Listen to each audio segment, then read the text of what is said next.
মা ফাতেমার বিয়ের দিন কি ঘটেছিল জানলে সত্যি অবাক হবে। হযরত মুহাম্মদ সাল্লাল্লাহু আলাইহি ওয়াসাল্লামের পরিবারবর্গ যখন মদিনায় গমন করেন তখন ফাতেমা রাদিয়াল্লাহু তাআলা আনহা তিনি ছিলেন অবিবাহিতা। আবু বকর রাদিয়াল্লাহু তাআলা আনহু এবং ওমর রাদিয়াল্লাহু তাআলা আনহুর মতো উঁচু মর্যাদার অধিকারী সাহাবাগণও ফাতেমা রাদিয়াল্লাহু তাআলা আনহাকে স্ত্রী হিসেবে পেতে আগ্রহী ছিলেন এবং তারা রাসূলুল্লাহ সাল্লাল্লাহু আলাইহি ওয়াসাল্লামের নিকট বিয়ের প্রস্তাব দেন। কিন্তু মহানবী সাল্লাল্লাহু আলাইহি ওয়াসাল্লাম অত্যন্ত বিনয় এবং নম্রতার সাথে সেই সব প্রস্তাব প্রত্যাখ্যান করেন, কারণ তিনি আল্লাহর হুকুমের অপেক্ষায় ছিলেন। বাকি রয়েছে আলী রাদিয়াল্লাহু তাআলা আনহু, যিনি রাসূলুল্লাহ সাল্লাল্লাহু আলাইহি ওয়াসাল্লামের অত্যন্ত প্রিয় এবং চাচাতো ভাই। এই অবস্থায় হযরত আবু বকর রাদিয়াল্লাহু তাআলা আনহু, হযরত ওমর রাদিয়াল্লাহু তাআলা আনহু এবং অন্যান্য সাহাবী এবং মহিলারা হযরত আলীকে এই বিয়ের প্রস্তাবের ব্যাপারে পরামর্শ দিতেন। তারা অত্যন্ত আন্তরিকতার সঙ্গে রাসূলুল্লাহ সাল্লাল্লাহু আলাইহি ওয়াসাল্লামের নিকট আলী এবং ফাতেমা রাদিয়াল্লাহু তাআলা আনহা বিয়ের প্রস্তাব পেশ করলেন।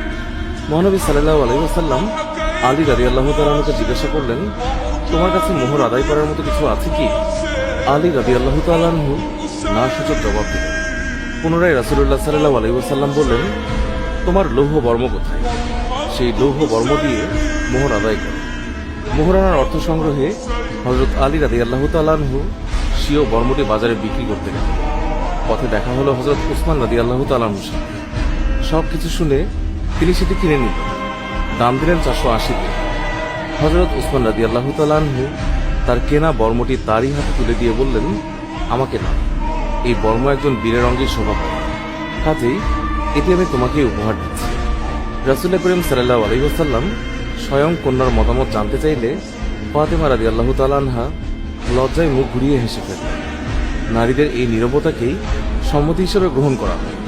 অতঃপর রাসূলুল্লাহ সাল্লাল্লাহু আলাইহি ওয়াসাল্লাম আনাস রাদিয়াল্লাহু তাআলা আনহু, আবু বকর রাদিয়াল্লাহু তাআলা আনহু, ওমর রাদিয়াল্লাহু তাআলা আনহু এবং অন্যান্য সাহাবীগণকে ডেকে আনার নির্দেশ দিলেন।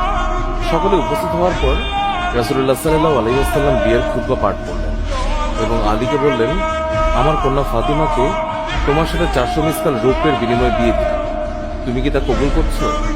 আলী রাদিয়াল্লাহু তাআলা আনহু বললেন, জি, কবুল করলাম। অতঃপর রাসূল করিম সাল্লাল্লাহু আলাইহি ওয়াসাল্লাম ফাতিমার নিকট গমন করলেন এবং তাকে ডাকলে তিনি লজ্জায় জড়সড় হয়ে পিতার নিকট আসলেন। রাসূলুল্লাহ সাল্লাল্লাহু আলাইহি ওয়াসাল্লাম তাকে লক্ষ্য করে বললেন, ফাতিমা, আমার বংশের উত্তম ব্যক্তির সাথে তোমার বিয়ে দিয়েছে। বিয়ের সময় রাসূলুল্লাহ সাল্লাল্লাহু আলাইহি ওয়াসাল্লাম ফাতিমা রাদিয়াল্লাহু তাআলা আনহাকে যে সমস্ত আসবাবপত্র দিয়েছিলেন তা ছিল একটি নকশা করা খাট, উল ভরা মিশরি কাপড়ে প্রস্তুত করা বিছানা, খেজুরের ছাল ভর্তি চামড়ার বালিশ, পানির জন্য 2টি পাত্র, একটি জাতা, একটি পেয়ালা এবং একটি মশক, এছাড়াও আরো কিছু জিনিস। বিয়ের পর রাসূলুল্লাহ সাল্লাল্লাহু আলাইহি ওয়াসাল্লাম আলীকে খাওয়া দাওয়ার ব্যবস্থা করতে বললেন। ফলে অল্প অর্থের বিনিময়ে পনির, খেজুর, জবের নান এবং গোশত ছিল। হযরত আসমা রাদিয়াল্লাহু তাআলা আনহা বলেন, তখনকার যুগে এটা ছিল সর্বোত্তম খাবার। হযরত মুহাম্মদ সাল্লাল্লাহু আলাইহি ওয়াসাল্লাম হযরত ফাতেমার বিয়ের রাত্রির জন্য একটি পোশাকের ব্যবস্থা করেন, কেননা হযরত ফাতেমার পরনের পোশাকে তালিগিয়া ছিল। এমন সময় একজন ভিক্ষুক দ্বারে করা না, ভিক্ষুকটি পরিধানের জন্য একখানা কাপড় চাই।